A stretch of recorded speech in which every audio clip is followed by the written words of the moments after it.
ladies and gentlemen. This is Steve, and I'm going solo here for a minute. Jim promises, he swears he's going to come back and join me while we do this Etch-A-TV thing. If you guys have had an Etch-A-Sketch way back in your childhood, if you can remember back that far, I can only because I have young children and they had it. So I got kind of this like midway through life refresher as to what an Etch-A-TV thing was. Etch-A-Sketch thing was, not Etch-A-TV. Etch-A-TV is the thing we're doing tonight. It is supposed to be a way to do drawing in live real time using HF amateur radio frequencies and data mode protocols. So we're going to have to try and figure it out. And I think we have enough time to make this work. Jim is currently experiencing mixer issues and camera issues and all kinds of other issues that we won't disclose on TV until he gets back on the stream. But let's get the show on the road. This is the show where we try and install a piece of software, build a piece of hardware, make some device work that we just got randomly at some ham fest, figure out what's going on, and we try to do it live together. I've never seen this software before other than somebody sent me a link and said, you should try this. And so I'm trying it. So the link is in the description of the video down below. Please feel free to join along if you have a computer that can run Python and you've already got Python set up. This should be fairly easy to do because it's all based on Python commands and it's inside of the pip repository. So a big note here, Etch-A-TV is currently a work in progress. The code in this repository is horrible and is closer to a proof of concept than something that can easily be maintained. So with that out of the way, I don't want to diminish any of the hard work that the creator has put into this. I don't want to say anything bad or along those lines because it is a work in progress and it's fully documented that it's a work in progress. And it's also hasn't been touched for about 2 years. So the last commit was about 2 years ago, January 18th, 2021. So it was a while ago. Very straightforward install. It is pip3, which is the Python package manager dependency installer for Python version 3, install Etch-A-TV. And then it looks like it's going to run, looks like it's going to use rig control. So I've got rig control set up on my machine. Let's bring up my machine. Jim appears to be back. No audio. He's like, no, not yet. Jim will add himself back when he's ready.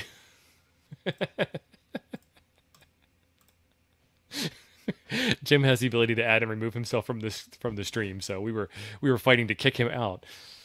All right, so I'm going to add the screen's already added. Let's switch that back the way it was. I'm going to switch over to my machine. This is the famous TO MacBook Air, and as you can see on the screen, it is running Ubuntu 20.04. It does need to be upgraded to 22.04. I will fully admit that. It's been up for about half an hour. I turned it on to play FT8 before the stream started. And this is an Intel i5 at 2.7 gigahertz. So it's not the latest and greatest machine. I want to say this is, I mean, it's a MacBook Air 7,2 if you guys know what those numbers translate into. But I want to say this is a 2017, 2018. I'm not 100% sure. I'm not up to date on those numbers myself. Jim actually did leave for good. Check this out. He's not even in the room anymore.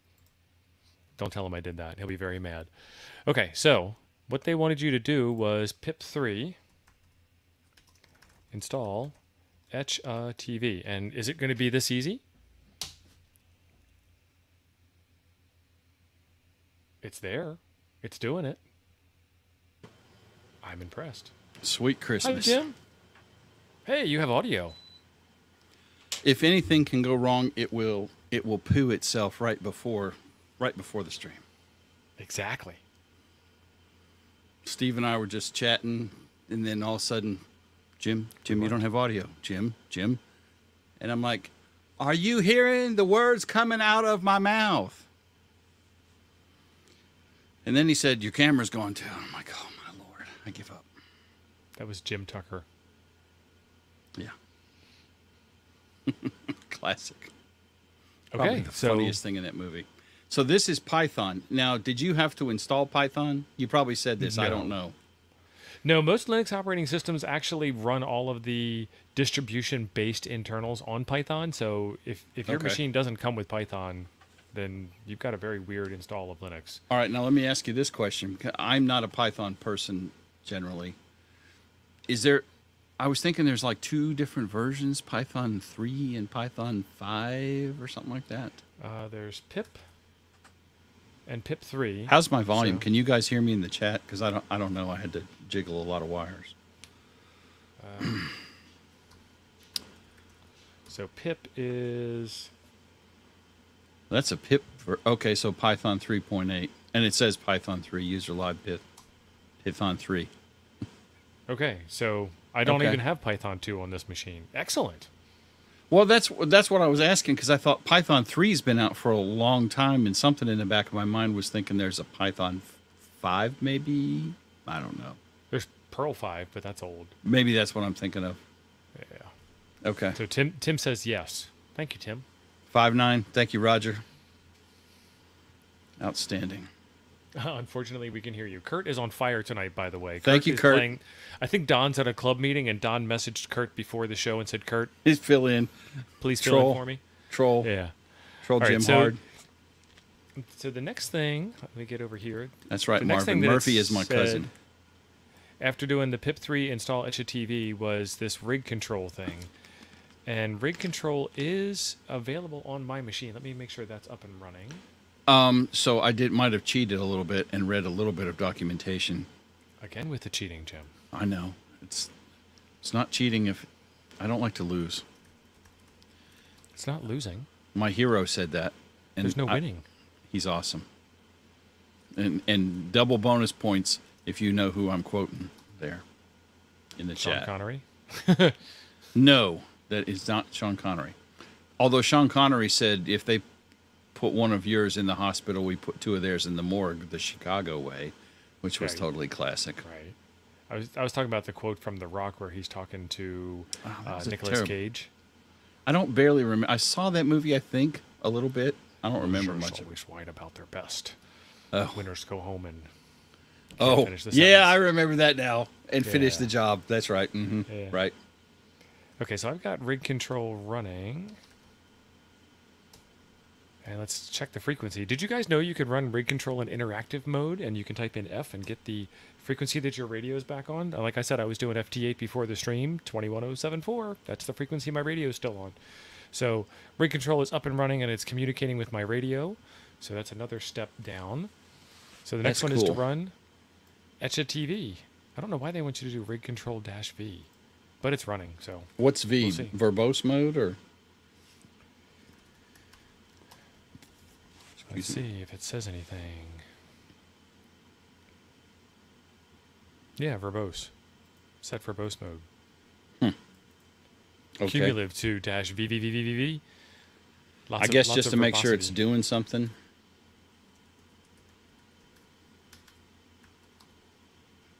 Okay, first snag of the evening. Pip3 said that it was installed, and now I don't know how to run it because the commands to run it were etch_TV. Let's try that. Did it install it in the path? Or are you going to have to, There it is. Apparently it did. Spelling counts. Okay, so Mister, I pre-gamed the show and read the instructions. What? I just read the install. That's all I read. Because I knew I didn't have this on any computer hooked to a radio, so I was trying to get this running on the Mac, and I have Python on here, but I couldn't get it to install Nice. properly. This is what I was trying to get done Why are you transmitting? at work. Okay. I'm not going to do this on the FT8 frequency, so I'm going to have to find an open frequency in the data portion. Plasma, go you're to- correct. I hope you didn't Google that. If you did Google it, shame. And if you didn't Google it, James T. Kirk.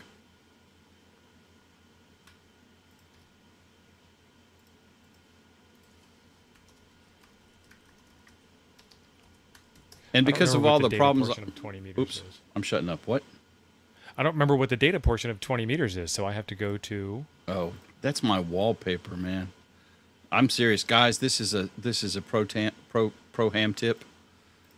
put that on your screen, or at least have that file where you can double click it and open it. It is literally the wallpaper on the monitor over my radio. Because I never remember those bands. Don said 14230, and I was thinking 14230, but that's the SSTV frequency, and I don't want to interfere with all the fun that Don's having right now. I'm going to go close to 14230, though. Well, I thought Don was at a club meeting. Green is phone and image. I was just making fun of Don. Oh, okay. And I'll go into the general, so 225, upper sideband, 230. I'm going to do 233. So tune to 14233.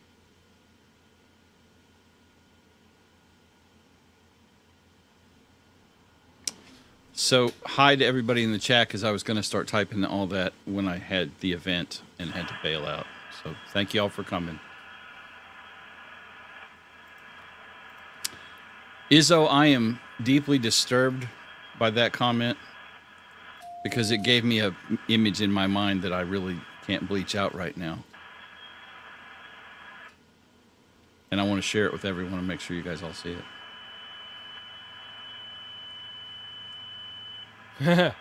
We would be drawing dirty pictures of Molson. Right? Is there a way to draw a picture of Molson that's not dirty?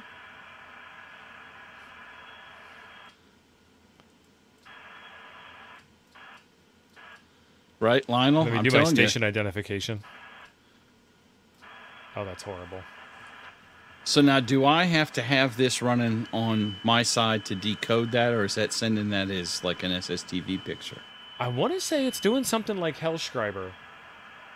Okay. And it is sending it as a picture image. So if I go like this, and you're listening on 14233, then you should be able to hear it.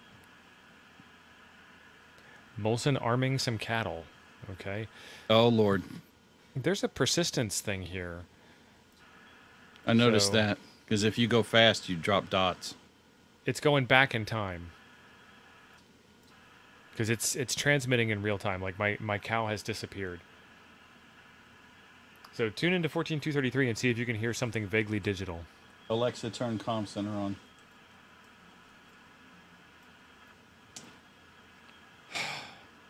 Alexa, turn on comm center.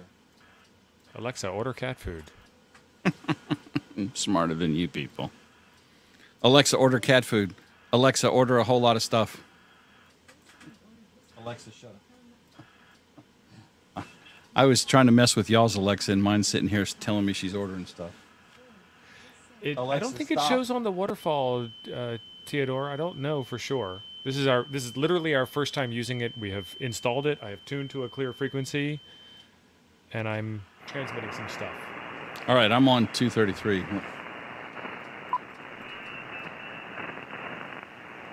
Now my Alexa's talking to me.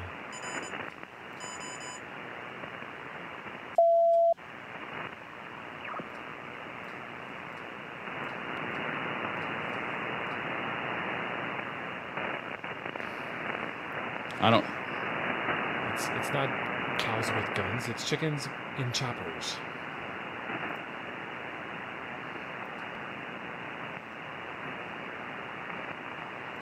.45 here, when we're talking about the Amazon device, my daughter named her Susie.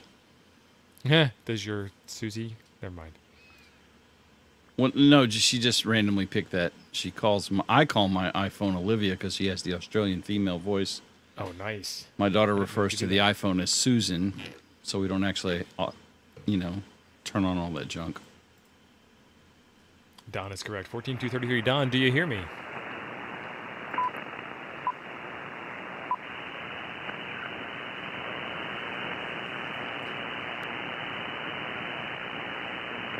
That's right, James. That's why she's named Olivia. That's exactly why she's named Olivia. No copy. Yeah, I'm not getting anything, Steve. Am I getting power out? No, I just got stuff. That's SSTV. That's not me. Okay. I don't think I'm actually modulating any audio. Yeah, so all the software's doing the thing, it's not connecting to the computer. Not connecting to the radio.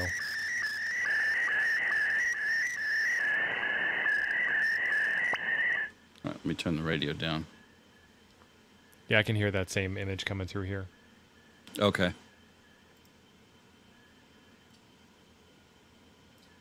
Grease lightning. Oh, yeah.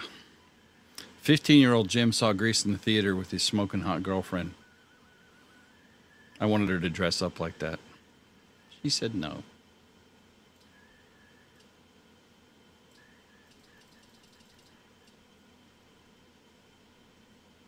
Weird. It looks like it's actually doing it in regular USB, not in USB-D. So there's an interesting point. What is the difference? Between USB and USB-D? Yeah, because I don't Yeah, actually know. USB-D just means that it's pulling the signals from the USB card in the back as opposed to the microphone in the front. That's all data. That's all data mode is. It's just okay. It's the origin of the signals. Derp. Is the USB is the universal serial bus connection, not the upper sideband. Right. Yeah. But I'm not getting any power out, so I'm not transmitting. My PTT is going. So, what if you flipped over? Can you flip over to AM and let's see if we're even doing anything? Let's flip over to AM. That put some power out, but that's the carrier on AM that went out.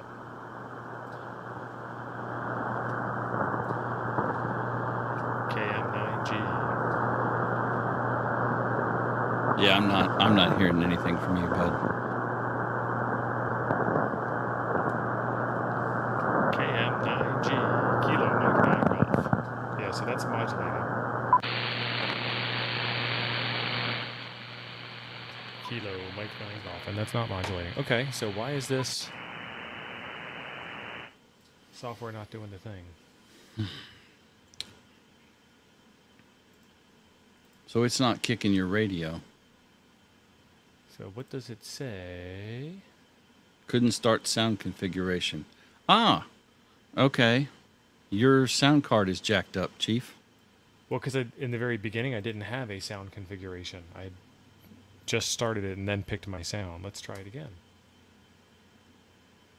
Why don't you can you open can you screen that and let us tail the output or something?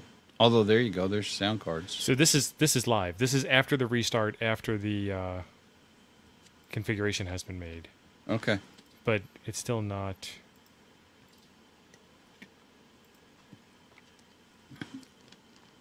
No power out. I was all excited. It was going to be super easy, and it had done the thing.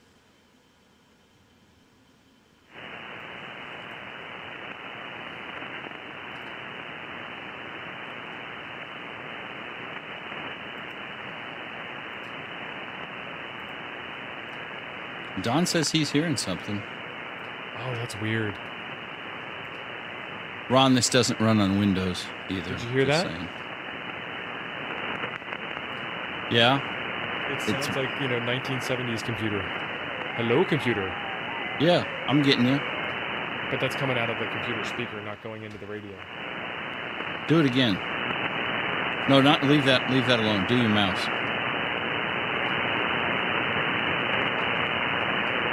Yeah, okay. Oh, there it is. Which part? I heard the whistling again. Yeah.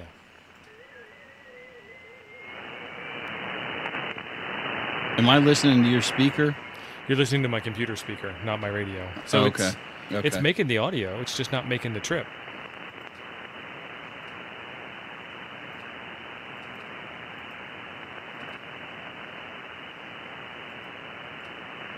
Kurt, that's exactly right. That's what we live for here.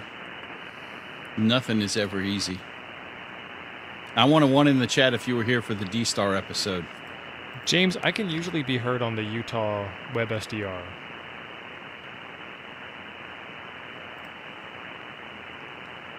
Hey, Lindsay. I am at a loss. I have no idea what to do because there's really no choices. So those are all grayed out? It's not letting you pick any of those? Or no, what? I can pick them. It's just the color scheme. Okay. What are those error messages that are scrolling? Can you move that TV window out of the way?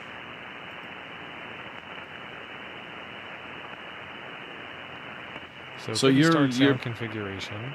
Yeah, your bit rate is off and it's not working. That's the problem. That's one problem. So we need to fix that bit rate. Yeah, but there's no options.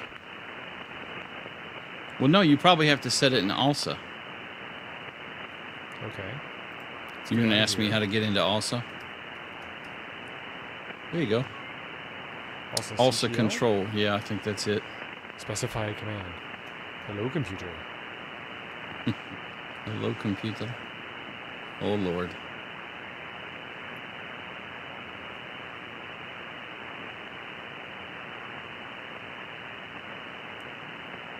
Did you check the connection from the computer to the radio to make sure that it's connected?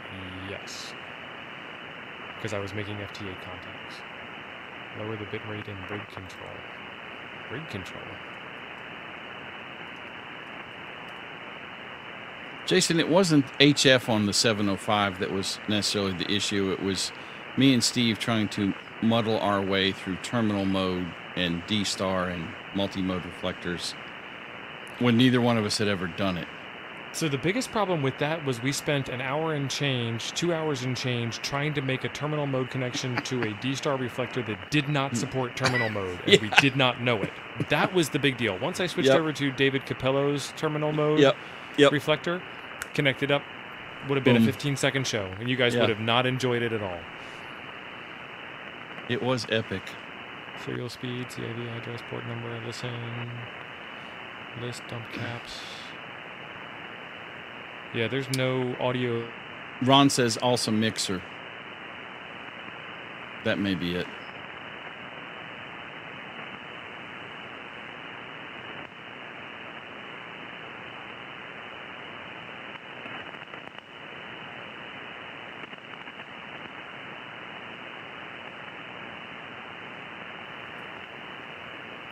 Okay, so real quick, a question flew by from Theodore.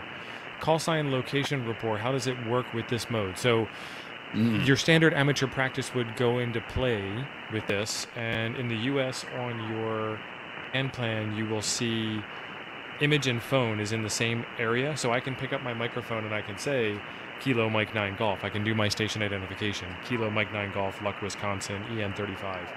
I can also draw it on the screen since it's an open mode. People have the ability to decode it that way. Can I adjust the bitrate in the Etch software to match? K5YVY. What's up, my friend? So, you guys have seen as much of Etch-A-TV as I have seen, which ain't much. Well, you got to get that output bitrate, and until that's fixed, it's not going to do anything. We got to find that, and it's going to be in one of those ALSA programs, or it's got to be part of Etch-A-TV. Because that's what it's fussing about.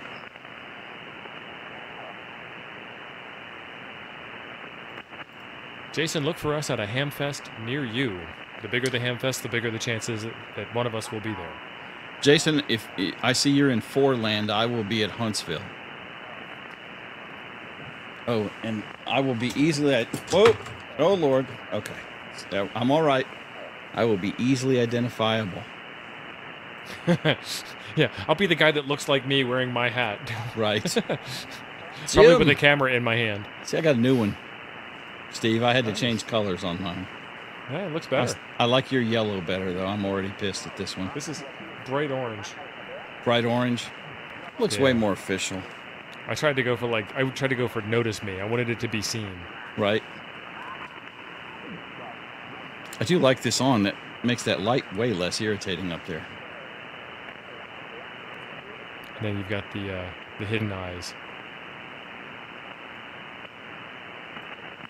What is it doing? Okay.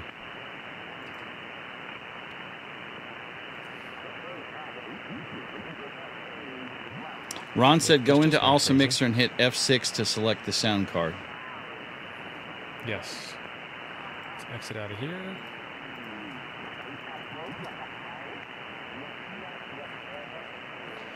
F6, USB audio codec. Don, that's an excellent question. You may need to sudo. So you selected your sound card? I did.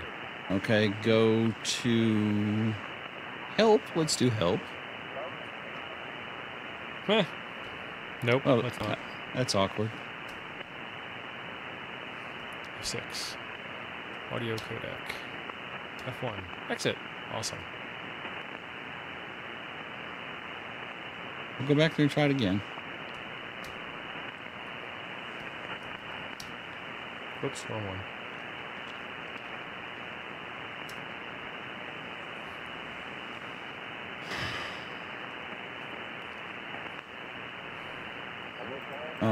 Well, let's try F3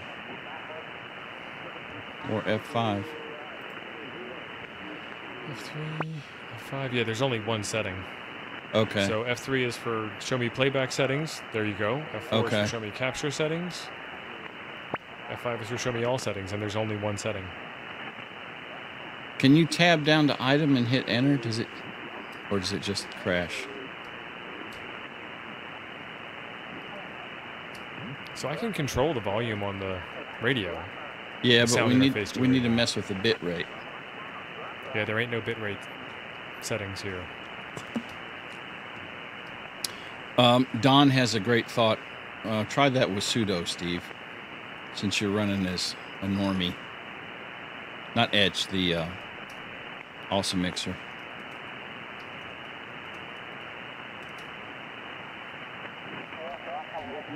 Doesn't look like that changed a whole lot. Nope. All right. Let's see. No capture controls. Playback controls. Set audio bit rate also. Change sampling rate.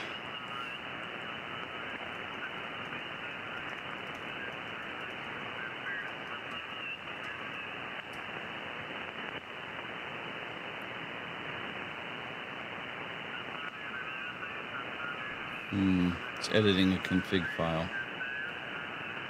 Don, I'm installing it under root user to see if that makes any difference.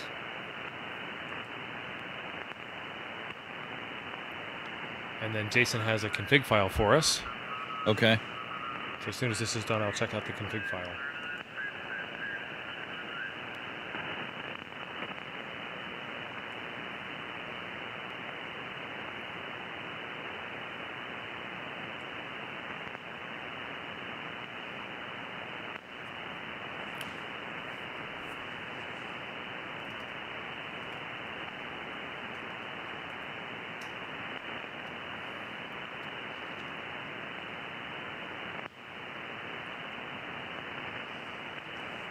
Don, I would have thought that if it needed, if Etch-A-TV needed sudo, it would have fussed at us when he tried to run it. He just wants elevated privileges to see if it'll have access to something more that it doesn't have access to. Yeah.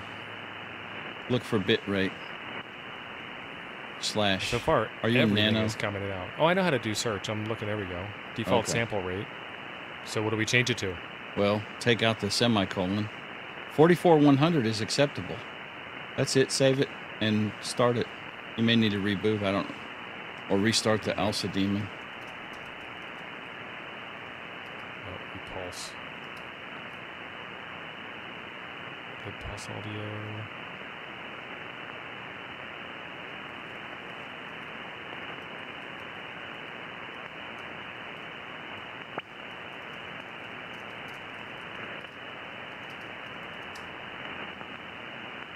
Oh, that's how you do that.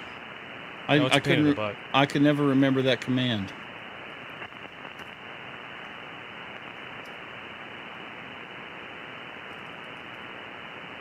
Unknown operation. Because I always get this backwards. I thought I was the only one. Do you verb the noun or do you noun the verb? You noun the verb. You noun the object. You verb the object. I'll get this in a minute. Yeah.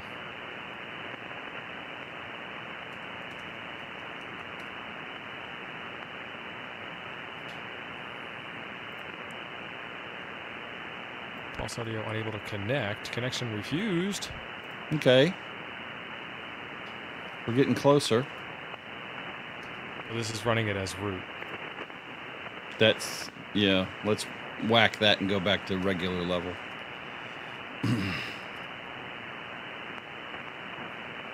Okay, we didn't get the...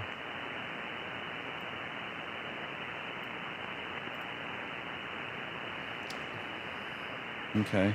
Invalid type for card, unable to open slave. Well, because there wasn't any card. I don't know why it's not saving this configuration part here. Nope. Still no... Yeah, I'm not hearing anything. You're not putting anything drive. out? No. It's PTT the radio through rig control like it's supposed to. But it's not... No modulation? Yeah, there's no power going out on my SWR meter. Is this on your 7300? Yeah. So, stupid question, it's set up like it would be for WSJTX, and you're putting data out through the USB port. Yes. And just for funsies. You see, now that's fussing that your sound is off, too, again. Yeah, I saw that. Jason, I think that's probably a good idea. Steve, when you get done messing with that, let's kick it in the pants and see if it changes anything when it restarts.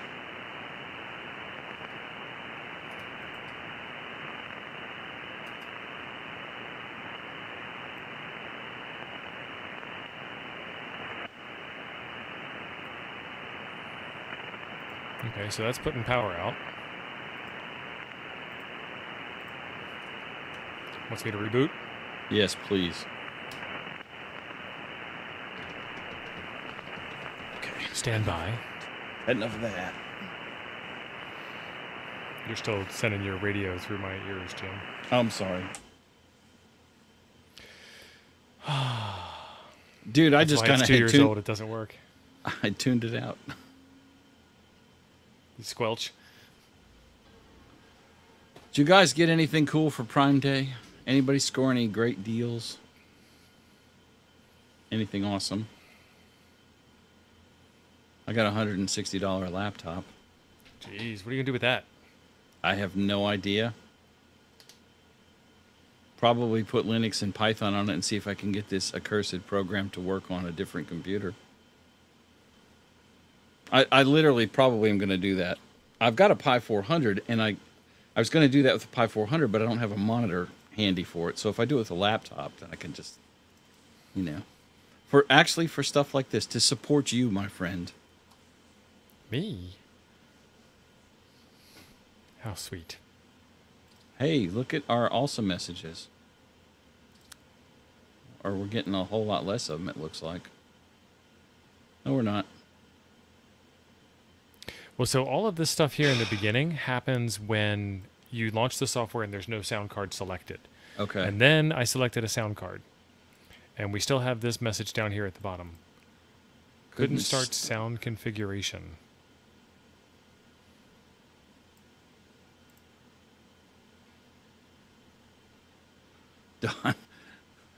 Don got t-shirts and underwear for Prime Day. Awesome, Dave. I used those on Sunday. The wife went on a hike, and I went on a park activation. So, worked pretty good? Yeah, it worked really good. Were y'all FRSing with each other, or you just used them in two separate instances? No, we were FRSing with each other. So I stayed back at the headquarters. I don't know what you call it. Oh, it's your campsite. And did Parks on the Air, and then she went on a hike, and we were able to keep in contact. It was fun. So parameters, channel count, max change failed. So it's not able to. Any Python coders? I know Jim loves developers. Programmers. Jason seems to actually know what he's doing, and he's in Forland, so he gets bonus points for that. Jason, excellent. I'm thinking this is Python, and we need to go in and configure the Python stuff in the code. So Jason said, try root again. Try the etch on root, Jason.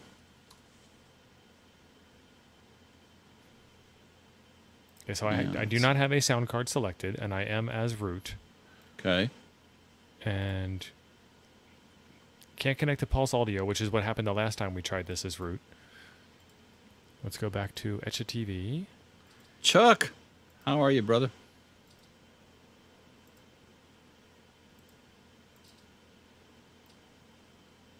Yeah, no drive. Okay, I don't even need to listen then. I was also on the. No, I wasn't transmitting anything, but I was on the WSJTX frequency. Ape, that breaks my heart, man. Ape said, "I forgot y'all were on." He's just messing with you. Yes, it does work with the internal sound card, but the internal sound card is also from at least 2 decades newer than the one built into the 7300. Yeah. Ape has discovered Brojets here.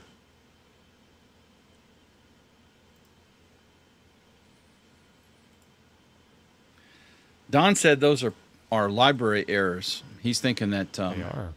may not work with the current version of Python.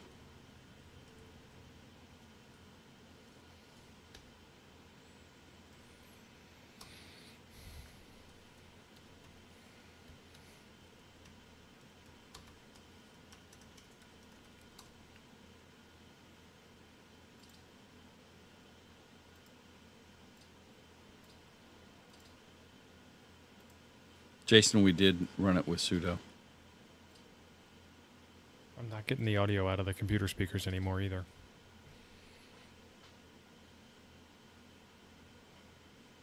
Jason, run also Mixer with sudo, or run Etch-A-TV? Because I think Steve's done Etch-A-TV, I know. There we go. Yeah, I hear your audio. Yep. And I'm transmitting now. Oh, Interesting. all right. Let's see. Turn your can you turn your audio down? Which audio? Your radio. You don't want to hear my radio.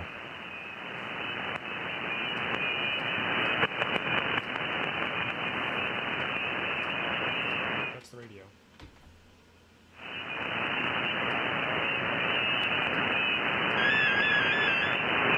That's you? That's me, but all of my audio is turned down. And I can still hear it on my side.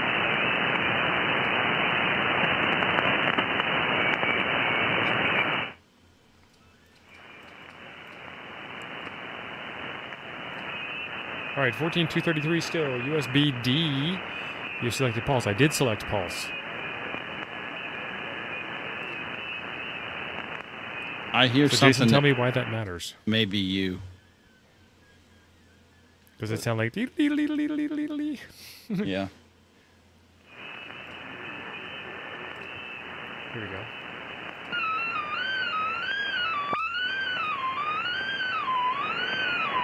That's what it sounds like.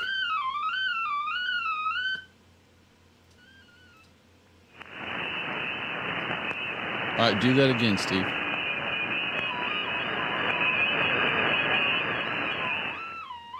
Oh, I'm It's hearing kinda your. like it's 2 solid carriers going down the waterfall.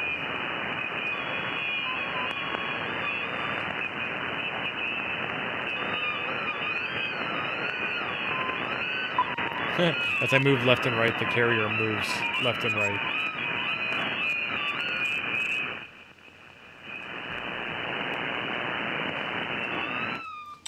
Yeah, I'm not getting anything.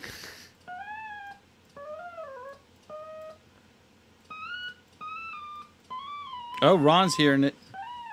Said it sounds like someone yelling Yahweh, Yahweh, Yeah. Jawa. Jawa, Jawa. Jawa, As I go from left, there's a high-pitched sound. And then it gets...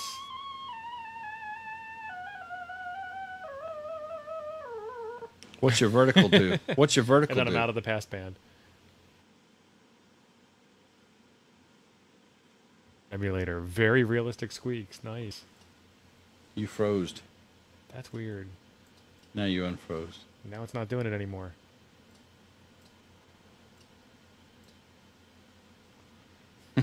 Ape. This is a good SHTF mode. Yes. Yes, it is. Ah. It's like playing cards with my brother's kids, Jim. Right. Now I've lost Theodore. all audio again. That's right.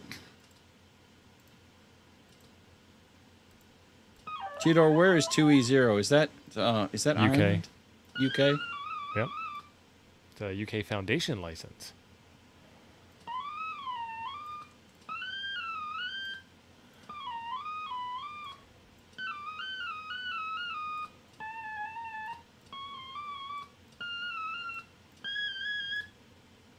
Anybody else out there? How much power am I putting out? I am putting out 100 watts, Don.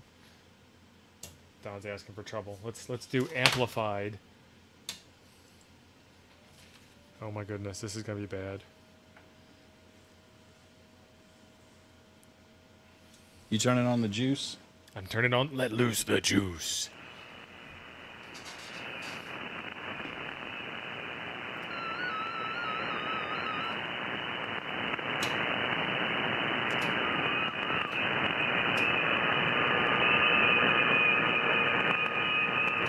This is great for tuning an amp.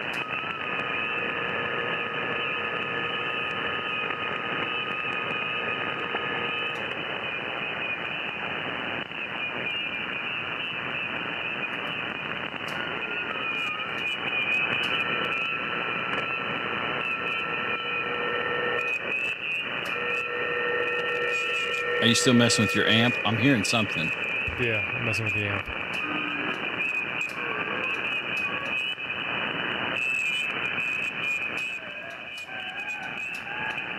Oh, I can hear it. Yeah.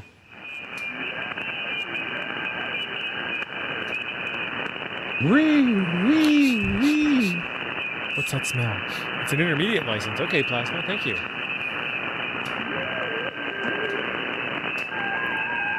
Yeah, Jim, that's me. Yeah. Does anybody have Python besides me? I have Python. I just can't get it to work. Well, Python works, but it was complaining about trying to install this. There was something called Clang that it didn't like, and it kept choking on that. Clang. Yeah, I assume that's something with the sound card, and it didn't want to go. Yeah, his rig is in his car. Jason. Lindsay's hearing it in Texas. So the foundation license, is that their tech level? Their lower level? It goes to intermediate. Intermediate? No worries, Jason. Next time.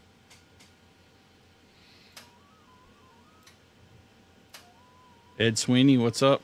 See you in the house.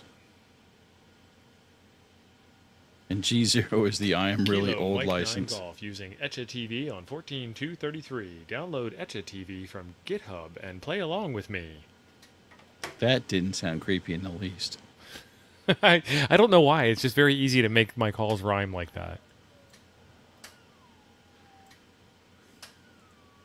This is the stupidest waste of an amp ever. No one ever expects the Spanish Inquisition, Theodore. We're going to have to break out the comfy pillows in a minute. Yes. Soft pillows and the comfy chair. Yeah.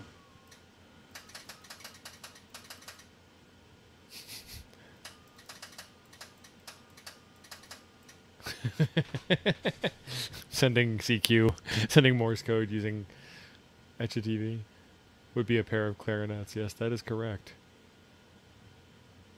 I don't know what it's decoding over there. Well, I saw that, and I was going to ask you. I assume that's just noise that it's picking up on the line. There's a signal just north of where I'm at. Close, yeah. Foundation 10 watts max, intermediate 50 watts max, full 400 watts max while in the UK. Well, John, come over here and you can do legal limit.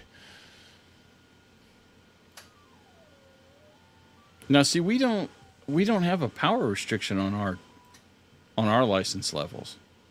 No. A tech can run 1500 watts on. I guess he can run 1500 watts VHF. on That's a very expensive proposition. Yeah.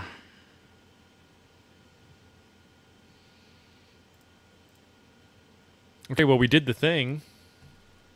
Lindsay, I will sing the Lumberjack song if we don't see some super chat action in here. Just saying. I remember parts of it.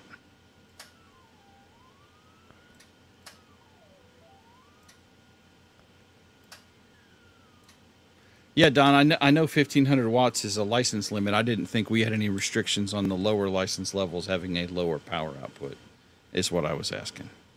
Like the UK does. Ours works a little different. There is a faint OKC on 232. Yeah, I don't hear it at all. Okay, Marvin said tech on 10 meters is limited to 200 watts. There are limitations on a couple of specific bands and a couple of geographical regions. The A line is one of them, right? Yes. Which is not that far from me compared to how far it is from you. Like, I may actually accidentally run afoul of that one of these days. Right. Very unlikely. Yeah, the odds of me accidentally poaching the A line are infinitesimally small but non-zero number. Jim, you just got your grammar slapped. Thank you, Don. Yes, that's Steve the is appropriate Steve response. is laughing about that. I get it all day long from him. No, you do. You get it once or twice, and it has to be an egregious error. Like I said, all day long. Okay, so Jim, tell us the news you have about the Toads digital Toads. Joe Brett, shut up. Joe Brett. I didn't even realize what I was saying the other night. That was hysterical afterwards. Toads Digital is mostly working, I think, still. Yesterday, we figured out what was going on with it. So it is now D-Star, DMR, Fusion, interlinked. So if you're on D-Star XLX 546A, it changed because reasons that I don't fully understand. XLX 546 Alpha, DMR is going to be 319er 2083, or YSF 55295 is Toads Digital, and all three of those modes are interlinked and working. So it's a bit of an interesting setup on that. There are literally two different computers, one running in a secure undisclosed location out in my shop. Let me draw you a picture.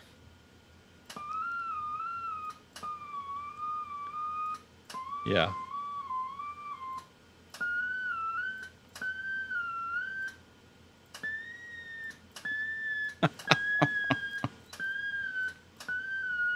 Oh wow, that's horrible. I get it. So we have one instance in a cloud running the server piece that does the DMR and Fusion cross-linking, and it will do D-Star, but it only does D-Star by itself, D-Star. And then the other piece that's running on a Pi out in my shed is to transcode D-Star between DMR and Fusion. And that actually requires some hardware we had to buy, those thumb DV dongles. So it is really hard to concentrate when you're making beepy noises. So anyway, it's kind of a complicated setup, and the instructions on it were pretty sketchy. But I finally figured out what was wrong. So I had quite a long QSO last night with Richard K6RDJ. Does that sound right? Yeah, it's his Trucker Ham. Yep, Richard He's Truckingham. Yeah, he's K6, I think. I know it's RDJ. I can't remember the first part. He's in Missouri, he's from Missouri, so it may be K6. Anyway, but we had a long QSO last night, and I literally have 3 radios here, one each mode, and 3 hotspots going behind the Magic. And was testing them all out with Richard, and it was working great. So good to go. It's a very expensive proposition. Like, imagine how complex DMR is. Now put that in a box, set it off to the side. Imagine how complex D-Star is. Put that in a box, set it off to a side. Imagine how complex YSF is. Put that in a box, set it off to a side. Grab a great big box, take those 3 little boxes, put them inside, shake them up really violently, and pray. That's Toads Digital. Yeah. The instructions are, I found multiple web pages how to set up a multi-mode reflector. And there's a lot of things that they just are not explained very well. And what's weird about it, on the D-Star side, D-Star is what gave us the most problems. So without the piece here at my house, the physical hardware we had to have, the D-Star room would just be by itself. If you were talking on Toad's D-Star, the only people that would hear you is the people on Toad's D-Star, which is not what we wanted. But you have to have hardware to get the D-Star to go over to Fusion and DMR. So that's interesting. There's no real solid explanation of a step-by-step kind of cookbook of what all the steps are you have to have. And then the other thing that we found out was that when you do D-Star, we literally had to put up a website. It's part of the process that does this. And that website has to be picked up by this website back-end database system that's in Belgium. And until it gets picked up, our XLX number does not show up in PyStar anywhere. So you couldn't go to it unless you manually edited a host file on your PyStar. You had to literally go to the command line, change to a folder, edit a file, save it, restart your PyStar. So there's like 2 computers involved in that beyond ours that had to pick it up from ours. And that was the last problem, is that Belgian computer system was not picking up our D-Star server to pass on that information to the British server that populates all the PyStars on the planet. And that was a forehead-slappingly obvious error once I started comparing stuff. And actually, I have talked to Adam Dennis, and yeah, he's a little fuzzy on it because his answer was, it's been a while since I did that. I don't remember for a lot of it. But I did cheat and look at his site yesterday, and looking at Adam Dennis's site, AD6DM Dennis Mojado, not Adam Dennis, but I found that's when I saw the version thing that the Belgian guy was talking about, Steve. And I went, oh, well, there's our problem. Now we got to figure that out. So we were chasing down permissions in Linux folders and all sorts of stuff, and finally got it straightened out. I'm asking Don in the chat if he can send me an SSTV image, and I'll see what it looks like on Etch-A-TV, because it's a very similar protocol. Yeah. From what I understand, what I read months ago when I put this on the list of nuggets to demonstrate for you on the Etch-A-TV. Yeah. Well, I was going to ask that, is it because it sounds kind of like SSTV, right? A little bit. Looks a little bit like it, sounds a little bit like it, but there's no color information. There's only XY coordinates. Right. And apparently intensity. So, and intensity is really done by speed. So if I sit here, it makes a big blob, and then if I move, it makes a line of blobs.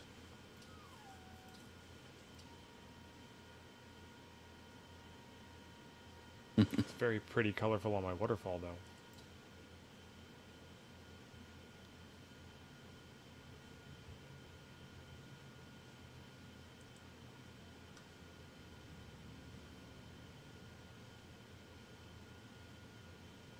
Well, this is quiet. I was catching up in the Jason, D-Star requires a transcoder hardware, an AMBE decoder. AMBE. Yeah, AMBE, and it requires 1 decoder per direction, basically. So we had to get 2 thumb DV dongles, which are running on a Pi 2, out in the labs. And all that does is get handed off any D-Star traffic from the cloud box, which is on DigitalOcean. And that's an Ubuntu 1804, I think, LTS server running on DigitalOcean that we have. So he sends all the D-Star traffic here to my Pi, and that Pi does the transcoding and ships it back. But you are correct. And that's only because we want to do transcoding on D-Star. I don't need any hardware. If all we wanted to throw up was a D-Star XLX room, no big deal. 5 minutes, done. But the transcoding is the sauce that takes a little bit more tinkering around. And if I get really bored at work in the next 3 weeks, I plan to take Dennis's document and ask Dennis if he minds if I edit on it and add in some information. So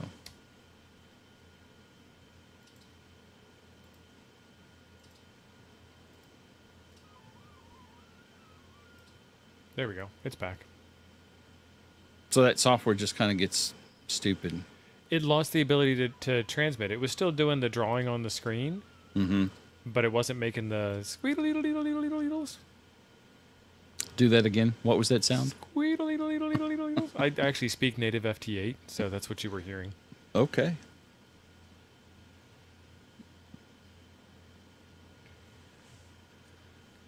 So we have some other things on the list of nuggets to share with you folks, and it's really try to find something that we can demonstrate live on stream that makes some sense to demonstrate.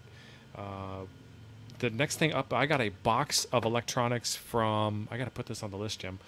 When I was at the Youth on the Air camp, I got a box of electronics. There was something sitting there and it said free.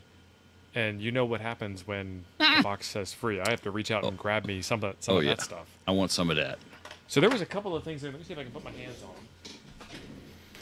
While he's doing that, we're also talking about doing a tech support show.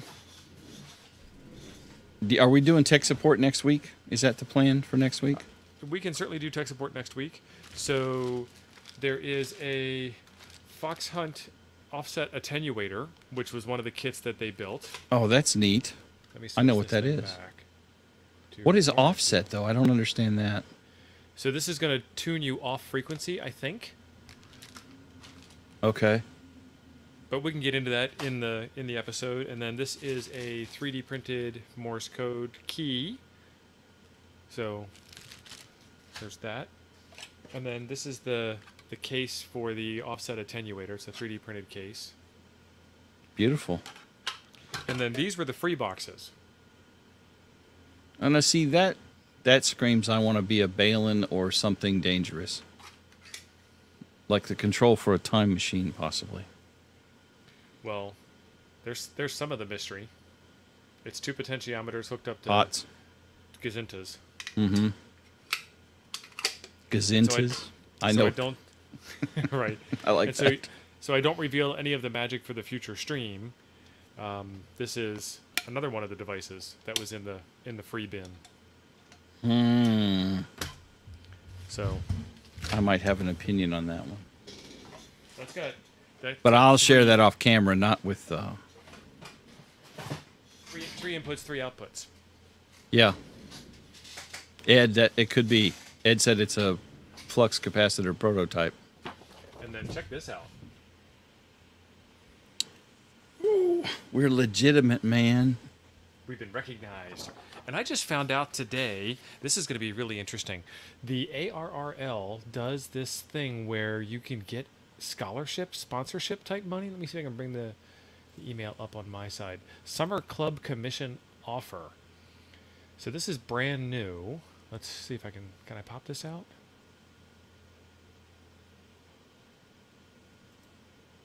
I don't want to share all of my email with you guys. Oh well, I guess I can't pop it out. Let's see.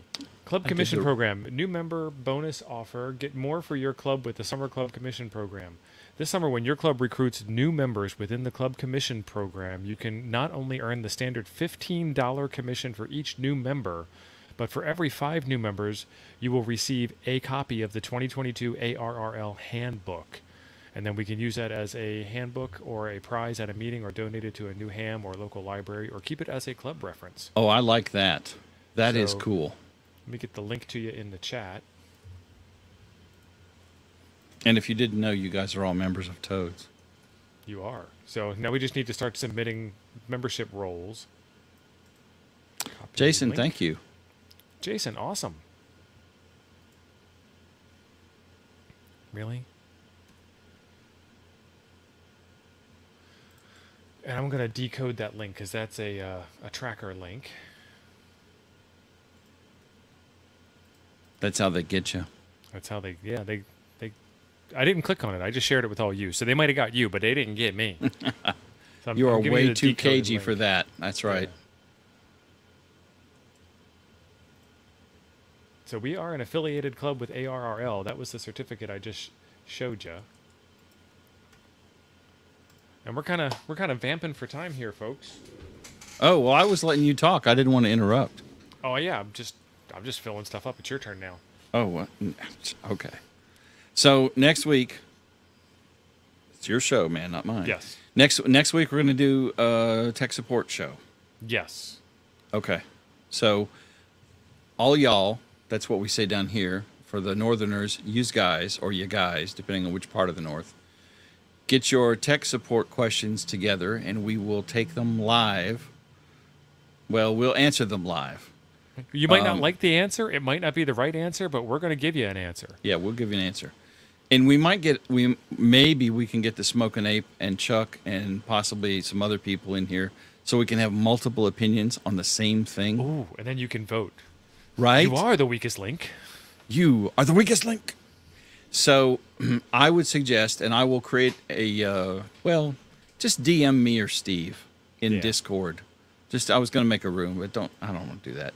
Just DM me or Steve in Discord between now and next Monday afternoon, and we will collect all your questions, and we will answer them and tech support them. And we'll do some live if we have time. I don't know how many questions we're going to have. So yeah. Well, we're going to play it by ear like we do on Nuggets. Jim, I know we addressed Jason's $4.99 super chat. Thank you very much once again, Jason. But you have the soundboard. You can push the button. Push it. I don't know which button. Hang on, there's a bad button on here too. I want to make sure I don't push the bad button. What is the bad button, Jim? Oh, the bad button is not. It's from Dexter. You don't want me to say it. Oh, Why Lord. did you put that on your public stream deck? Because it was funny. I don't have music, really. Wait, I got that one. There we go.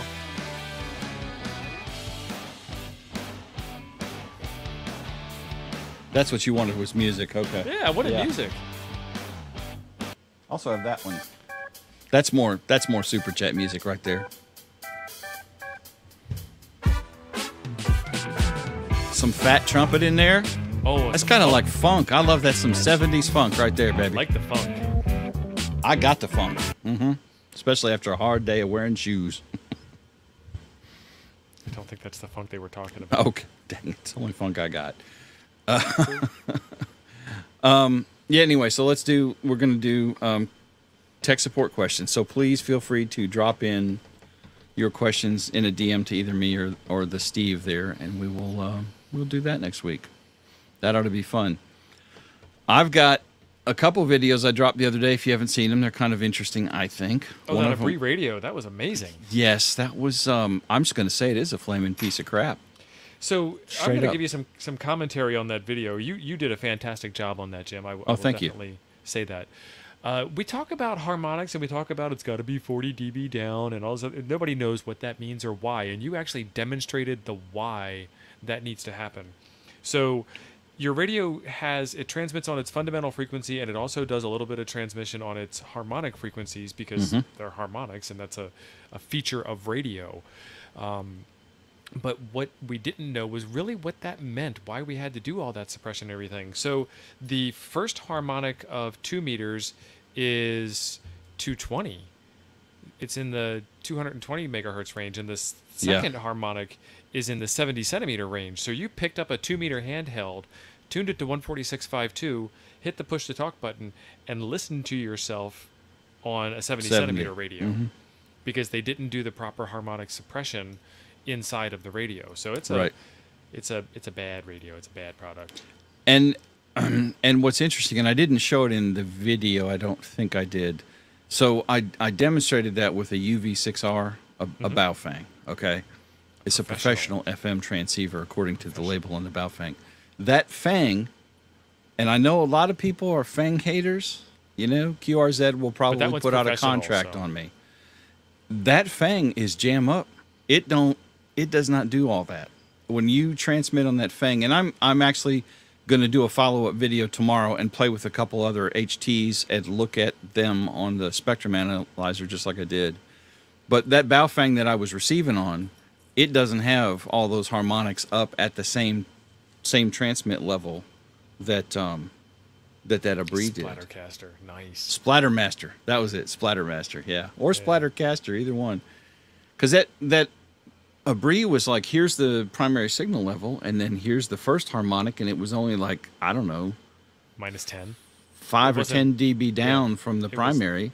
It was noticeably not down like it was supposed to be. And keep in mind that dB is a logarithmic relative scale, so minus 40 dB down is a really low signal. And I can change on the spectrum analyzer to show wattage if that would help you guys understand it. But the FCC spec, and it varies in there by band a little bit, but basically the harmonics on any of those HTs needs to be 30 to 40.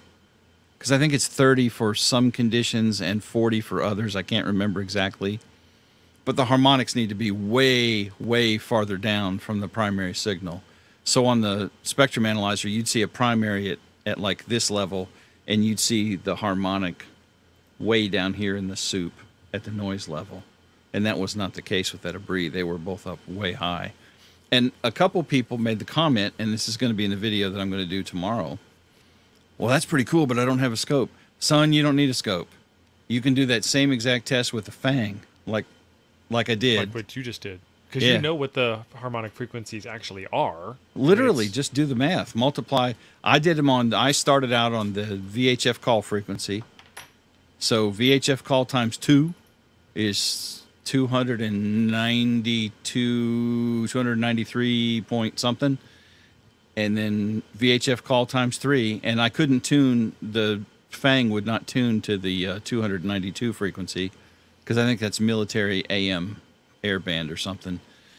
But it tuned to the UHF frequency, the 70 centimeter frequency all day. And it was like I was talking on 70 centimeters, even though I was not. Yeah. Okay, you got a graph up there. Show it. Yeah, so this is a drawing of what we're talking about. This is for, amplifier harmonics over microwave frequencies. But it's exactly what we're talking about.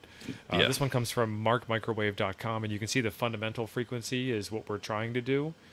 And on Jim's video, these harmonics here were up here. Yep. This is probably okay.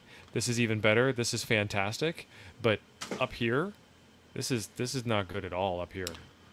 I think I can't remember. I think the fourth harmonic was maybe almost 40 dB. It might have been like 35 or something. I can't remember. So this was 146.52. This was 220 No, something? 292. 292. 293. 438. Yeah. So why are Something these like still that. in the same band? This was 2, this was 2. No. So 146.52. 292. 292. 438. 438. And then that's 500 and something. I pointed way ahead of your talking. It was my bad. Oh, okay. And So then- bring up a calculator. Just fire up a calculator or something. do I have one? Hey, look at this. Beauty. Do 146.52 times 2. So There you that's the second harmonic. Now add 140. fourth harmonic. That's the fourth harmonic. Yeah. And then just add 146.52. Yep. So that's you go. what I tuned the Baofeng to, was the bottom end of the 70 centimeter band. Technically, I don't think that's in the 70 centimeter ham band, but It might be it just, might. just outside the bottom. I couldn't remember. Hey, perhaps if I still had that. Nope, I don't have the band chart still up. No, I do. Yeah, I do. Yeah, you do. 420 to 450. Yep, it's in it. It's in Okay, there. so it is in it. But I had the Abri Turdmeister 1000 on there. Turdmeister 1000. I trademarked that. Nice. And I had it on low power, sitting in the shop, and man, it keyed up that Baofeng perfectly fine. Yep. So James has a philosophy question for the OMs. I guess he's talking to you. Why can't we use 1.25 meter for all APRS instead of just 144.39? You can do APRS on whatever frequency you want to do it on, as long as it's within the band plan to do data in that portion of that band. Of that band. And you can even do APRS on HF. The only problem is that nobody's listening over there. Yeah. You'll see KT1RUN, Gaston, the tech prepper, he'll do it in some of his videos where he'll do APRS traffic just off of 144.39 because he just wants to test something between his own radios. And without sharing that with the whole world. Yeah. But there's no reason why we couldn't do it. What does a digipeater do? Is that repeating the APRS traffic? Yeah, so there's two different things that are going on. There's a digipeater and there's an iGate. So the digipeater takes your message, and you'll know this from your BGP knowledge. It takes your message, it strips off one of the repeater identifiers, and repeats it. And then another digipeater should pick that up, strip off one of its repeater identifiers, and repeat it again, at which point it has no repeater identifiers left, and it doesn't get repeated a third time. That's the wide 1 and wide 2 inside of the APRS protocol. So if I key up my radio on 144.390 and send a message from my house, and you get it 20 miles away in your pickup truck, and you have digipeater mode enabled, you will send that one more hop farther forward in propagation, so another 20 miles, 10 miles from you, depending on band conditions and elevation and line of sight and all that 2-meter stuff. So I have the ability to reach a total of 50 miles instead of only my 20-mile radius. So I reached you repeated the signal. Then there's the iGate, which is Internet Gateway, and it does exactly what you think it does. Okay. I send a message, your iGate in your pickup truck hears it, goes over your Wi-Fi hotspot over your cell phone to the internet, and then it gets stored online, and you can go see it at aprs.fi. So I could run an iGate, for example, on a Pi. Yep. In the truck and be a roving iGate or something. Yep, you sure can. Okay. Now, what talks to the iGate, though? Just me? I'm the only one who would know about my iGate, right? So your iGate would have a radio connected to it listening on 144.390. Okay, so if he picks up any APRS messages, he'll rebroadcast them over the internet. Yep, and then you could even go so far as to go in the other direction. If I sent a message over the internet that was destined for your call sign and your iGate knew it, it would rebroadcast it locally so you get it in your office at your desk. Okay. I have not I know vaguely what APRS is, Automated Packet Reporting System. I believe I got the right acronym. It's not positioning, it's packet. Yeah. Yeah. And I just have never played with it. And Don, not N5SKT Don, KK4QAM Don. What in the heck? It's my door lock. Oh, impressive. I thought we were going to red alert because I was ready to hit the button. Don, I think Don Gibbs has a bunch of that stuff running because he was telling me about it one night. And Don is all about some APRS because he was kind of preaching. He was sharing the info on me. I was woken up to I was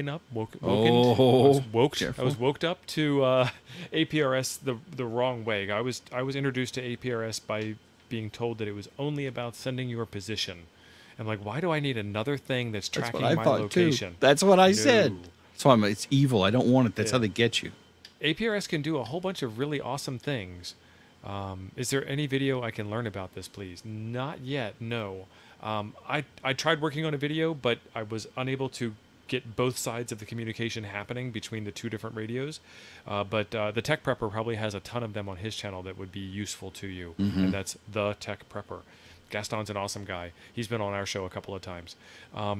You can ask, because it has a GPS location that could be built into the protocol, you can send out a message to WXBOT, WeatherBot, with the code local in the body of the message, and it'll respond back with your local weather. You can send an SMS message from APRS to your wife's cell phone. She's not licensed. She can receive it.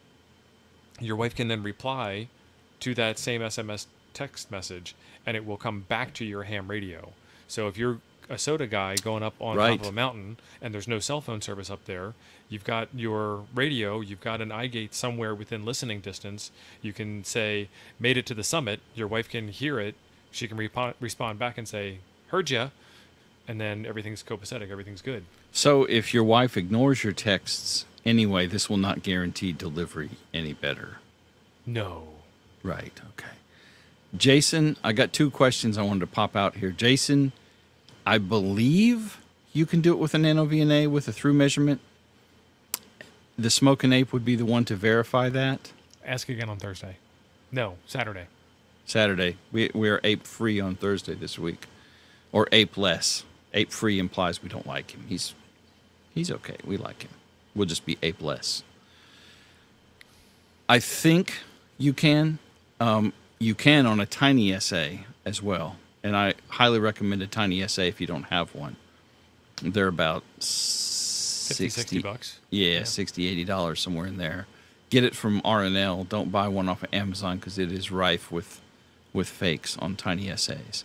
But I believe you can do it on Nano VNA too, but I cannot tell you how to set it up right off the top of my head. Yeah, you can definitely do it on a Tiny SA. You would need some type, well, you would either need an attenuator or you would need to run the Tiny SA with an antenna on it and your radio with an antenna on it and still have some distance between the two of them. Right. Yes, and Steve makes a very good point. If you're going to plug a radio into a Tiny SA or an Nano VNA, you need at least a 30 dB attenuator on it, or you will let the magic smoke out of your Tiny Nano SA VNA.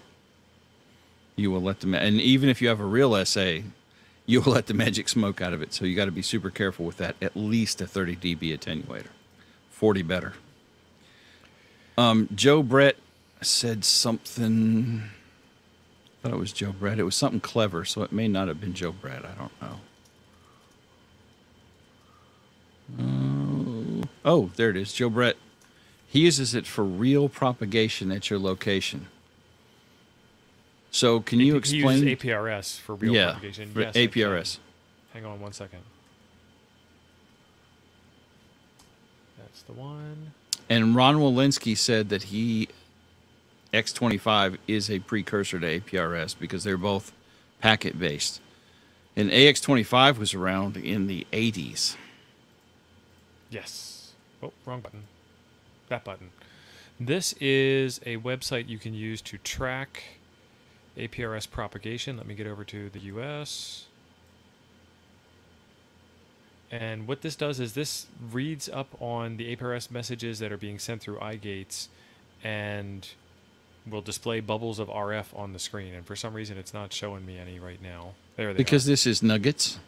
Of course. How? The map does some weird stuff when you zoom in or zoom out and move around. It just didn't refresh.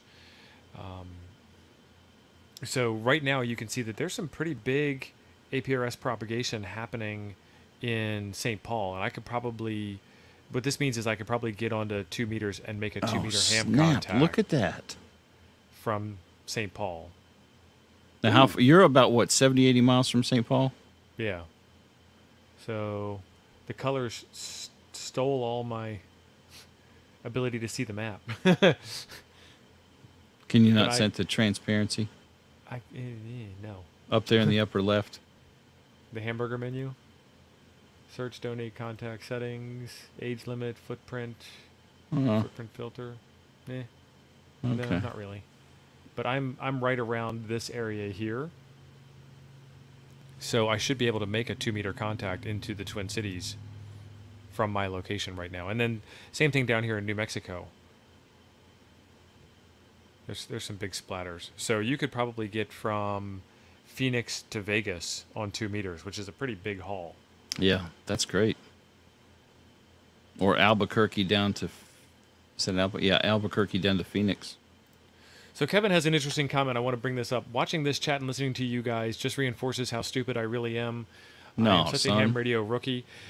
Kevin, you have done some amazing things in your ham YouTube channel, which is Ham Radio QRP, and I would have never thought about doing that. You have a video that's in my watch later queue right now. I haven't seen it yet, about powering a radio by like manpower. I don't know what you did because I haven't watched the video, but you're doing things that I'm not doing. I'm doing things that you're not doing, and together the two of us are better for knowing each other.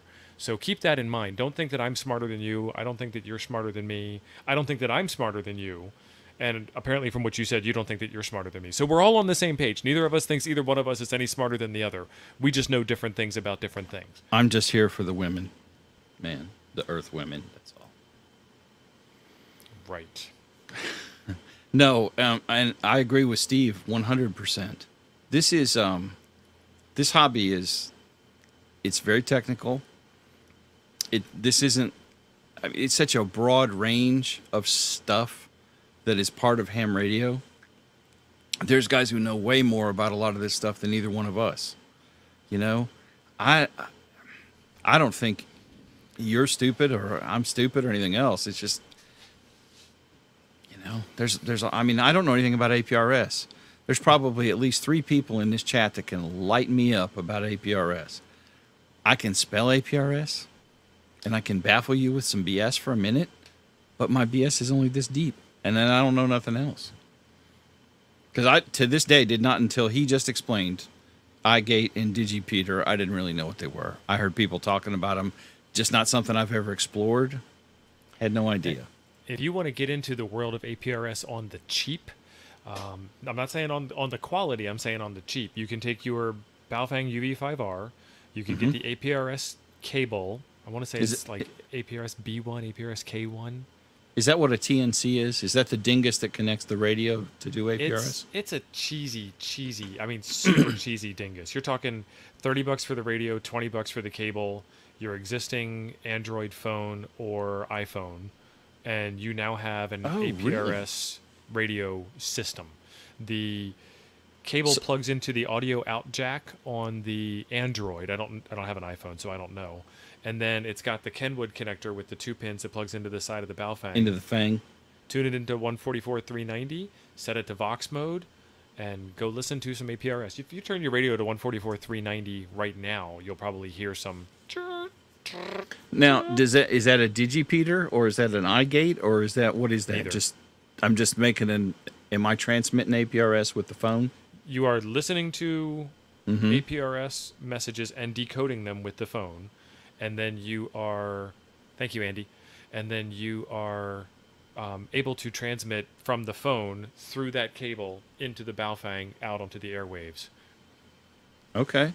So Andy just dropped Kevin's YouTube channel. Kevin is Ham Radio QRP. Kevin does some awesome things by taking a radio and a tuner and a piece of wire and connecting it to some farm equipment that he has on his farm or some hunk of metal in the area. He lit up an old bell and made some contacts on the bell. So he does some awesome things. Thereof is one word, Don. Just want to say that. So for a minute, I thought that was Joe Brett, and there was going to be some love thrown right back at Joe Brett for that one. But I got nothing on Don. Joe Brett and I are public safety people. You know, Joe Brett, I make donut jokes, and he makes hose jokes. There it is. Radio powered by Cheetos and water. And right. I do not know still. Like I said, I haven't watched the video, Kevin. I don't know how to do that. Yeah, so don't, you know. Listen, even with me and Steve, there's stuff that he knows that I have no idea about. And there's certainly stuff I do that Steve's, you know. Steve has an oscilloscope he's afraid to plug in and touch without adult supervision. That is correct. I'm trying to sell him a better one, and he will. I'm waiting for the Nano VNA Tiny SA guy to come out with the micro. The microscope? The microscope? I'm waiting for that. I got 2 of them, bro. I'll sell you one. It's got to be in that matching black Bible type case. Okay. Marvin, fast forward to the current part of the stream, and all the deep "I love you, man" stuff is gone. I promise. Yeah, Theodore makes a very good point. There's so many different pieces, and on field day, there's the guys who come for the chicken, right? Yes. I've done field day one time. When I was still in the fire department, me and a buddy set up down at the station, so where we could sit in the air conditioning and put the antennas through the door outside. And I'm not a field day guy. I don't care. I'm here for the techie stuff. I love the techie stuff. It's fun to play with. Yeah. Steven, that's a great start. What kit did you buy? Well, you can't drop a link, but there's you can drop a name. You can name drop. Drop a name. There's some cheap kits, and you know, as long as you're aware of their limitations, And I did a video just a week or two ago on a $50 parts tester and oscilloscope. That's a nice little piece of test gear, actually. The scope part is, you know, it's low end as all get out, but you can literally slap transistors in this thing and it'll tell you, hey, that's an NPN transistor, and here's the collector voltage and the base and the emitter voltage. And is that what that is? That's what this is, and we need to go head to head on Nuggets one night. I'm down. I'm down. Collar me in. This is the Tech Preppers YouTube channel. I realize that it's kind of self-explanatory, but I just wanted to draw some attention to it. Go over and give him a subscribe if you haven't already. And while you're at it, go over to FEP Labs Radio and subscribe to Jim. We got to break Jim out of YouTube jail. Please. My name is Jim. I'm stuck in YouTube jail, and I can't get the cool stuff. I'm at 831 subscribers. Thank you, all of you who are subscribed. If you're not subscribed, shame. And 3,500 watch hours, 3,600. So I'm closing in on the big 1K. This is Jim's channel. And then Marvin has an interesting question. Can you use a piece of PVC filled with water and transmit? It has to have some type of electrical properties to it. Water, like plain old H2O, if you were to go like super pedantic, wouldn't do it from what I understand. You got to have some minerals in there to, so like salt water would work great. There is a video I saw where this guy had a water pump hooked up as his antenna, and he increased the strength of the pump to shoot the water column farther and farther out, and he was able to tune different ham radio bands and make contacts on that column of water. It was super awesome. But it's got to be salt water, heavily mineraled water. Yeah. He actually went down to a saltwater body and dunked this pump underwater, ran his coax to it first, and then, you know, told it what band he was on and keyed the frequency. I guess he had like an Arduino in there or something. Okay. That's kind of a limited use antenna.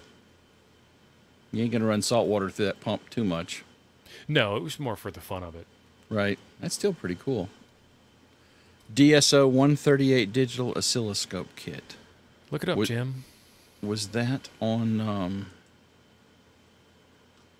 that sounds like it's related. Was that on AliExpress? Let's see what we can find. Because that sounds related to the one I did.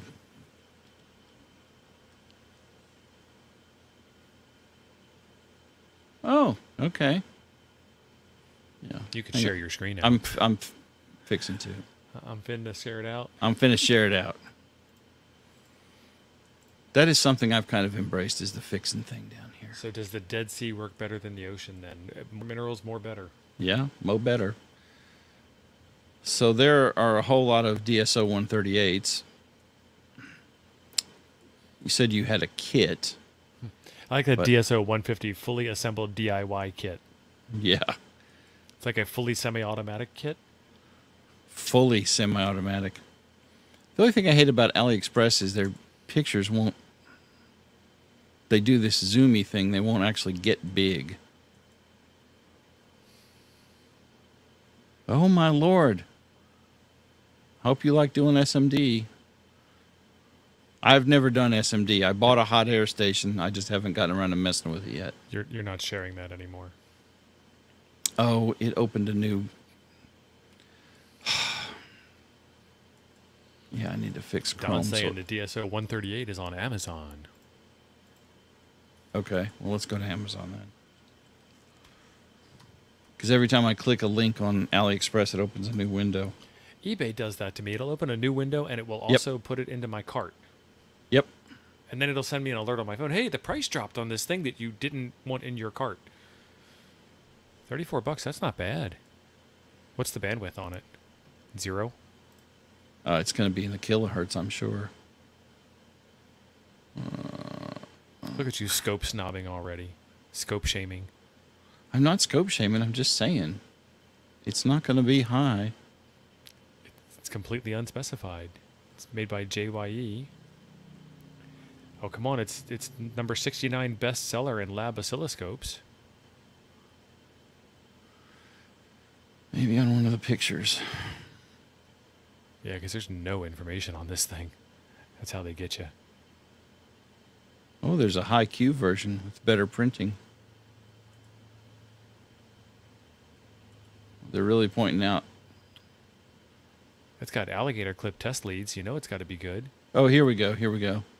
Okay, so 200 kilohertz. That's the same as that one that I bought for 50 that does the component testing. Also, it's also a 200K scope. So for radio purposes, this is going to be not usable. Agreed, Theodore. But Are we pronouncing that right, by the way? I hope so, because that's what I've been calling him all night. We're Americans. Forgive us. Yeah, pretty much. So this is pretty cool, though, because even though the bandwidth is lower, right, it has 1 mega sample sampling rate, which is good. I don't know how fast that display is going to update. That may aggravate the daylights out of you. And it has triggers and waveform storage and DC-AC ground coupling. So excellent. Comes with a... So neat.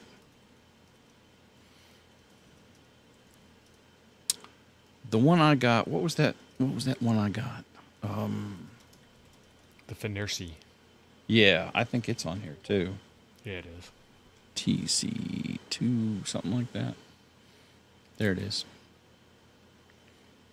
And if you hunt around, those things are like anywhere from 30 to 50 bucks. Yeah, they're going to be cheaper on AliExpress or Banggood. I just meant hunt around on Amazon. There's like 7 different versions of this same thing on Amazon. Yeah, yes, Steve is correct, with 7 different brand names. And this is what I was saying. So this is about the same kind of, let me click this. This is about the same specs as the one that whoever got that. That scrolled by and I forgot now. Who was that got that? Steven? So yes. This is cool because you can basically slap a transistor or an IC, a JFET, a MOSFET, a cap, a resistor, an inductor in this thing. That little lever right there locks it in place, and then you hit test. And then the dingus thinks about it for a second or two and comes back and says, hey, this is an NPN transistor, the collector base emitter voltages, all the specs, all that kind of stuff, without you having to tell it anything. So this screen right here, on this invisible component that's in here. This imaginary component. But this is awesome because it shows you, so the numbers indicate what holes you have it in on the component setup. So I would know that pin 1 here is the G pin. I don't know MOSFET, so I don't know what the gate, I think is what that is. I'm not 100% sure. Gate, drain, and source. That's it. A new D for drain. I was not sure about the other two. I'm sounding super intelligent, but actually that's the end of my knowledge. Gate, drain, and source. Yeah, I'm with Steve on this one. I remember drain and source, but I'm like, what is G? It ain't ground. So yeah, this is a MOSFET. So it's telling you that the gate is on pin 1, the source is 3, the drain is 2, and here's specific tested values that it got out of this component. So that's pretty cool. And this thing is only 50 bucks. And you get a scope with it. And I tested, and I did a video on it. It actually came out a little higher than 200 kilohertz. I think it ran up to about 3 before it dropped to 3 dB. You know what's funny about this, Jim? I have more use for that component tester part of it than I do for the scope part. Than the scope part. If you buy that, I would probably quit fussing at you to buy a scope for a little while, at least. Okay. $48 worth of hush money. Yeah, that's right. But it's neat. I've never had a component tester like that I didn't have to tell it, hey, I want you to test inductance or capacitance or whatever. You just slap the component in there and tell it go. And I just picked up some resistors that were laying on the bench. And I don't know resistor color bands by heart, and I'm way too lazy to look them up. So I can't see them. You're right. Same here. Is that red or orange or brown? I can't really tell. It's not that I can't see the lines. It's that I can't distinguish the colors. and and it's like they have color bands that start with yellow and end with tolerance of gold. Right. So flip that around, and it starts with yellow and ends with tolerance of gold. Which way does this They're both go? shades of yellow. Like Which way does this go? Yes, exactly. It's like the phonetic alphabet being all the same word. My brain just broke on that one, but yeah. Yeah. But Same this is a nice little starter scope. If you want to play with an oscilloscope, this is not bad. This has a PWM output, so you could use this to tinker with Arduino circuits and Pi circuits, and it would absolutely work for that just fine. And it also has DC voltage. Yes, the shiny one is tolerance. So what I was saying was they're both shiny to me. Yeah, there you go. And then it will test up to 400 volts on the oscilloscope side. And since this is battery operated and not plugged in the wall power, you can safely plug this into your mains and look at your AC mains without worrying about letting the magic smoke out. So I just love gadgets. I love gadgets. Stephen, that will be an interesting thing. You need to do some pictures and upload them in Builders Club on Toads. Yes. Speaking of Builders Club, the QDX Build-a-thon Yes. is Saturday after Coffee and Ham Radios. So Coffee and Ham Radios ends at 10:30 Central. We're going to start at 11 Central. You don't have to have a QDX to play along. You can build anything you want, or you can just hang out. It's going to be on the Toads Discord in the voice and video chat section. So join us and build along and stick around for the entire build or none of the build. I've got a QDX version 1 build vlog on my channel. I've got a QDX version 3 to build along with all y'all fine folks that got one. And we're going to play around. And if we can't make it this Saturday, then 2 Saturdays from now, weather depending, we'll do it again.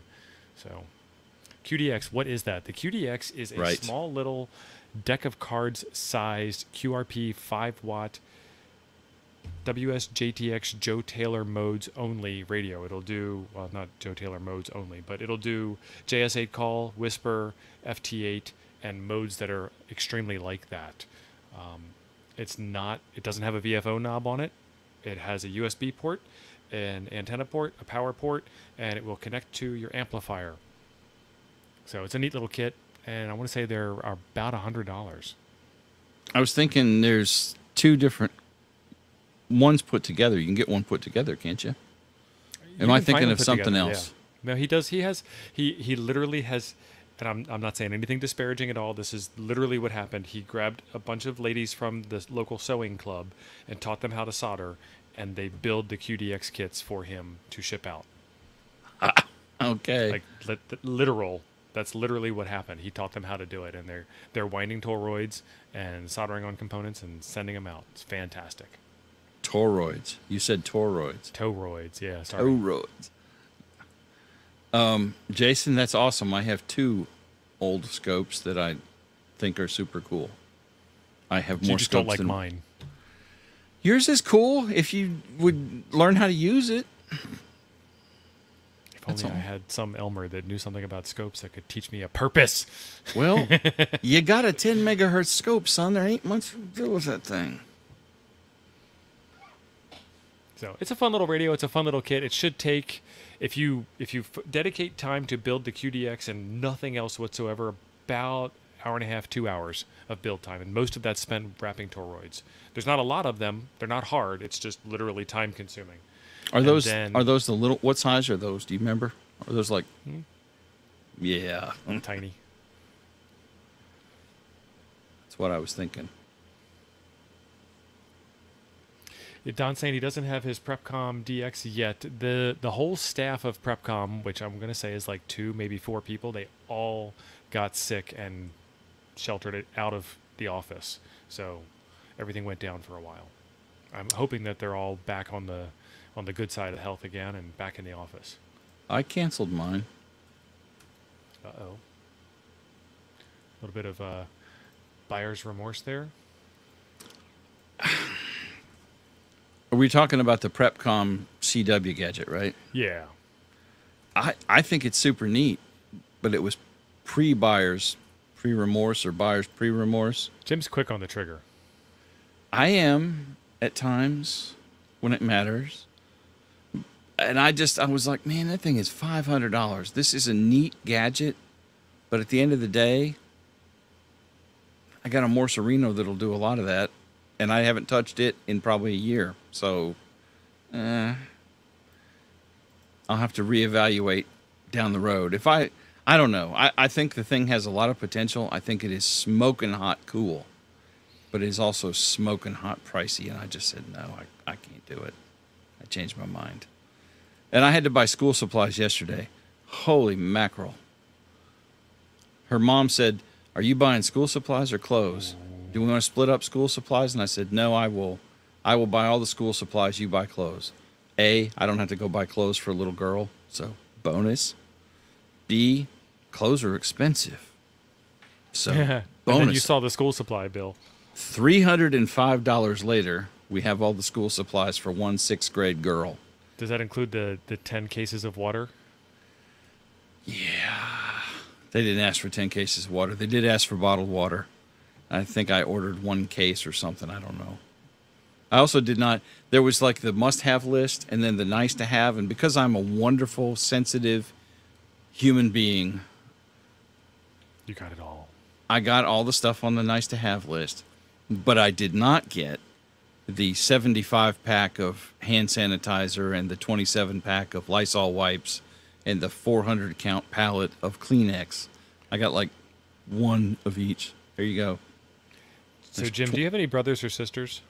I have 2 little sisters, younger sisters. Ah, see, I am the youngest of 3 in my family. So when it came time for school supplies, I didn't get none. Oh. Well, we were very poor growing up. So, yeah, I didn't generally have a whole lot either. But now, see, when I was going to school, I don't remember the school supply list being $400 worth of crap. No, you needed 1 notebook for each of your classes, and I got away with getting 1 5-subject notebook. Yeah. And then you needed some paper and pencils, and that was about it. Book bag. One year, I think my mom won the lottery or something. I'm from Illinois. Wow, sorry to hear that, Don. And I had a Trapper Keeper. So, you know. I had a couple of Trapper Keepers. Yeah, I had the I had more Trappers than one. and the Trapper Keeper. Yep. That and some pencils. You know. I think they're just putting anything on the list, and you really don't need all that stuff. I opted out of school supplies. There's a lot of crap on that list. I was like, man, this is... so this year, which is a good thing, I guess, but a calculator was on the list. And I had to fight my natural urge to go overboard and buy her a really good one, because I was looking at this scientific one that was solar powered and trig functions and math and fractions. I'm like, she's in 6th grade. Buy the 4-function one for $7 and buy move it for on. life. Buy it for life, Jim. I know. I was like, buy once, cry once. So my kid was TI-84. going to go into 6th grade with a multi-function programmable graphing calculator with a auxiliary battery pack on it. Headphones for computer lab. I'm like, I got 5 pairs of cans here.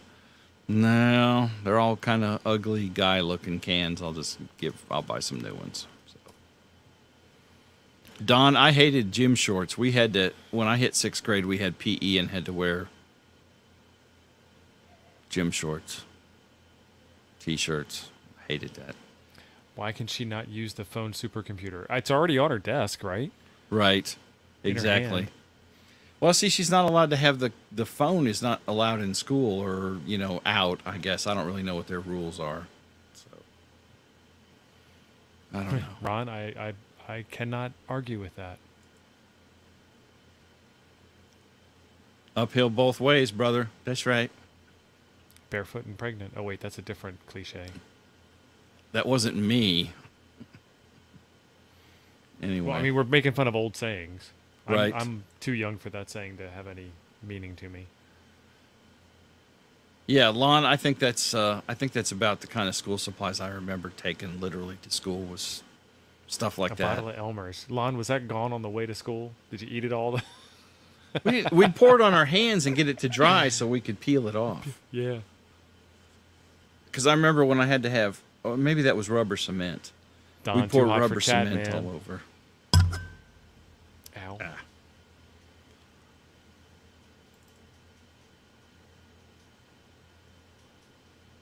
Pocket right in the rain tablet. Awesome. I'm not a Marine. Not a Marine because you couldn't pass the test? No, I'm kidding. Anyway, Trapper Keeper, exactly. what do you Jason's got coming back to up the on your stream. channel? You know, here's the funny part. I'm actually a couple of videos ahead because I I like thought you was making always videos. behind. No, I'm ahead of the video making curve and I'm behind the news curve. So that's why I'm ahead of the video making curve because I made some videos and then I had some news to release, and then the videos keep getting pushed farther back down the slide. Like last week was the Redivis FRS radios. They were news of the day because there was a huge discount coupon and Redivis sent those in for review. So whatever I was going to release last Tuesday is gone. So I'll have to release that tomorrow. So stay tuned tomorrow, and I'll find out just when you do what I'm going to release tomorrow because I don't remember at all. My favorite thing is releasing an old video, and then somebody will make a comment, an old video that I made like a month ago. Somebody will make a comment. I'm like, what are you on about? What are you talking about? No idea. Then I got to go watch the video to catch up to what I recorded because, yeah. See, Steve is way more organized than me because when I do a video, generally I'm like, I do the video, I do the editing. 6 hours later, after a lot of swearing, re-recording, lots of editing, more swearing, then I upload it and I'm done. I'm like, that's it for a week. That's all I got to deal with. And then Yeah. I'm trying to keep up one a week generally, and occasionally you get a bonus video in there. I'm rather jealous of Steve because he's got like, you know, production schedule and everything, and you got a lot queued up, right? I do. I made a video on Saturday. I made another video today. I probably will have time to make one tomorrow. I've got one to release But you don't have tomorrow. all those uploaded. You're just kind of stashing them in then. The video that I made today, I recorded it, edited it, made the thumbnail, uploaded it. It's unlisted and ready to go. The video I made Saturday, when I finished making the one for today, I copied it off of the recording device and onto the computer, and I still need to edit it. And I need to edit the one from last week that I made, which is sitting in the editor right now, which I was going to start to do before the show. Didn't get around to it. I really enjoy making the videos, though, so it's fun. I like making the videos. Editing can be burdensome sometimes. A lot of times I'm like, what in the hell was he? What was I talking about? Yeah. Were you high when you were recording this, Jim? Yeah. I've changed the way that I record the videos, and I started doing this a longer time ago in the beginning of the channel, where I'll record the videos in such a manner that they're kind of linear and I can edit them in that sense. So I'll plan the whole video out in my head like 3 days ago, and then I'll go record. And when I'm recording, it's just straight stream of consciousness because I already know what I'm going to do, and then I just have to do it. And then when I get back, everything's in, you know, minute order on the date of, and I drop it into the editor, and I just linearly go in and cut stuff out and then add extra footage in where I can, where it makes sense to add extra footage in. Mm-hmm. And I was busy playing FT8 before the show. You can't edit an hour video in 15 minutes. Right. Yeah, that's kind of how I do it generally. Occasionally, I get, like the other day with the radio video, with the Abri video, that is the third cut of the Abri video because the first one, what was wrong with the first one? I had audio issues. The microphone kept cutting out. So I'm recording that out in the shop, and I've got a Wave, Elgato Wavelength 3 out there, Wave 3, whatever. And it would randomly just kind of chop words. And so the whole video sounded like that. And I'm like, okay, that sucks. And then... That did happen on that video. Yeah, and it still happened. That was the third go, and it still happened. And I don't know what that is. I still have to debug that. That's on the to-do list for tomorrow. But so then, after I'd recorded the overhead stuff, and which you didn't see because I didn't put it in there, there's a whole bunch of feature yak. This is the radio, and there's the display, and it has Bluetooth and GPS, and all that kind of stuff. And then I got to the part where I put it on the spectrum analyzer, which I'm going to do with anything I review, any radio I review is going on the SA. And I put it on there, and I'm like, whoa, this thing is gank. And so then I did a whole section of recording that I hadn't planned to do, playing with it on the Spectrum Analyzer. And then I heard how terrible it was, and then I went out and re-recorded it. And at that point I said, you know what, I'm not re-recording all the overhead, this is a beautiful Labrie AR869 and has these magic features, because it just blows crap and it sucks. So it was just a pain in the butt, and I still don't know what that choppy microphone thing is out there. I use Adobe Rush, which is not free. It's $10 a month for just Adobe Rush from Adobe, and I like it. Hold on. Don, your OM is showing. Right. DaVinci is... I looked at DaVinci when I started doing YouTube. Hey, Kevin. Bro Jet put me on DaVinci, and I think maybe you did. Ape uses something else. Ape uses Movavi. Yeah, Ape put me on to Movavi. I liked that for a long time, but DaVinci is super powerful, and yeah, it the is. learning curve isn't terrible. Just do the 3 things that you need to do, and then know that it's got the other 150,000 things buried under the hood somewhere, and there's a video there for it.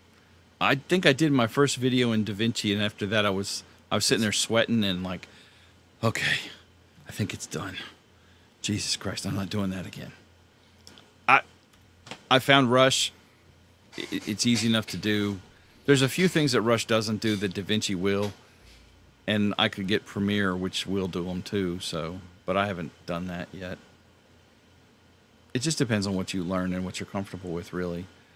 And then having a decent machine for video editing is definitely a must.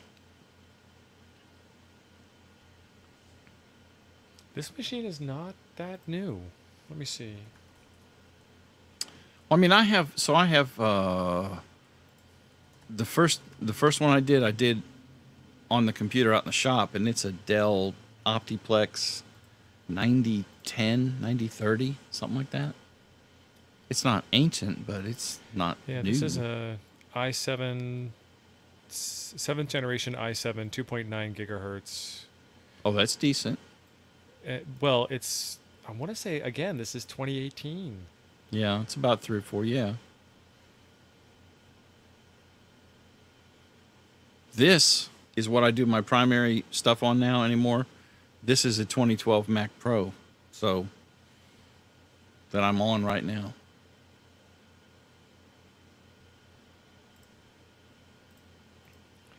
So he's asking this question. I got caught up reading this. I want to strip the long way. I know what that means. PVC wire velocity factor is 0.95 for PE insulation, 0.67 antenna shorter by 1/3. I know what you're saying. I don't understand the application. I don't know why you'd want to strip the jacket off of the coax the long way while talking about velocity factor. So help me out with that. I'm sure it's me. I don't know. Who's going to have bare naked coax? You know, just FYI, it's like 825. I sent you a message in the private chat a while ago. Oh. It's your show, man. I've just been rolling with it. I know. I'm like, okay, he wants to get... I ain't got nowhere to go. Let's see what Theodore has to say, and then we'll bug on out. You get the last question of the day, my friend. And welcome, because you're new to the show. So in case you guys didn't notice, this is a show where we just try something completely cold that we've never done before. And maybe it works, maybe it doesn't. So I got my end to work, but nobody out there was talking to me. So not as good as last week where we did free DV and had some QSOs on the air. It is correct. Bare Naked Coax should be a band. I love that. I saw that. That was great.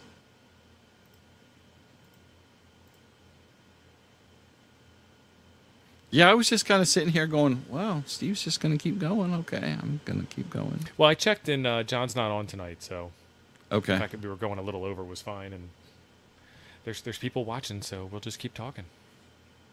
Well, I mean, if we're going to keep talking much longer, I need to go get a refill.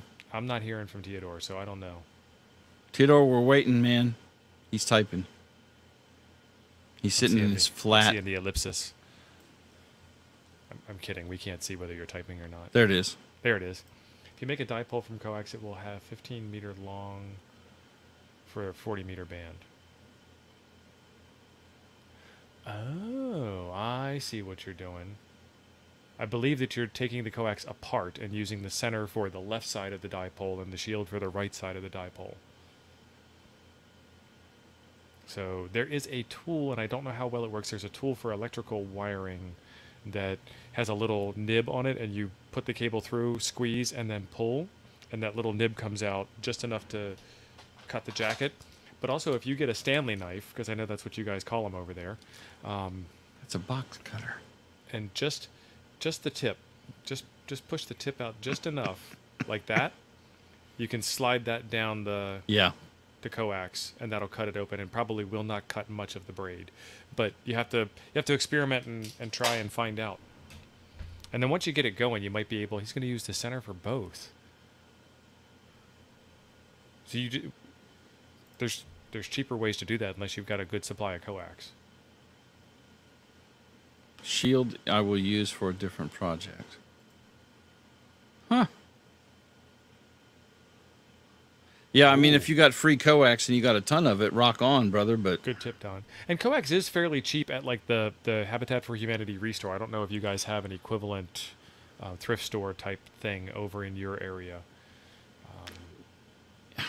yeah, because Carlos scored him like a bazillion feet of, what was that, RG58 or awesome. something.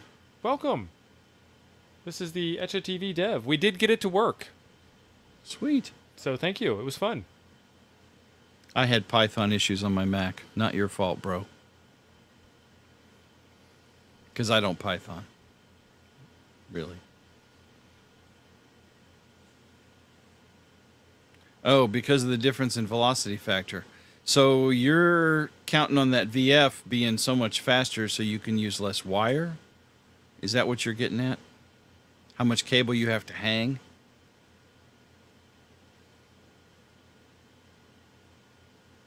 Yeah, and that's a factor of the insulation on the center conductor, the shield, and the insulation on the outer creates that velocity factor. Impacts that velocity factor. Yeah. So I think that's what he's saying. Is he's going to use coax for that? And yeah, again, if you've got a whole roll of coax that you don't care about, yeah, absolutely. Yeah. So that's my tip. That's my answer to that question. Go for it. Try it. Report back next week. Let us know how it goes. I'd be interested.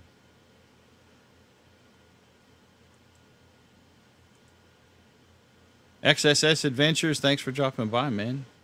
Subscribe. Hang out. Excellent. So that's it. That does sound like a tech question, Dave. You're right. He got the jump on the show for next week, and hopefully he'll give us. Would that work with fiber? No. You'll get it stuck in your eye. Don't. Right. You put your eye out, man. Right. So you guys have reached the end of another fantastic Nuggets episode. I enjoyed having each and every one of you here, and it was fun playing with the Etch-A-TV software. I've got links in the description down below, and it worked. It did the thing. Super easy to install. The hardest part was picking out the sound card. I wound up having to pick Pulse instead of the actual sound device for my radio, which is probably the way the software was designed, and I didn't know that. But again, it's software that's in extreme beta right now. And we'll keep Which he plugging clearly away. says on GitHub. He's very clear about that. This is sketchy as hell, and good luck with it. Yeah. Use at your own risk. So I'm going to hit the end button now. Thank you, Jim, for being here. Go subscribe to his channel. Subscribe to mine if you're here. Subscribing is free.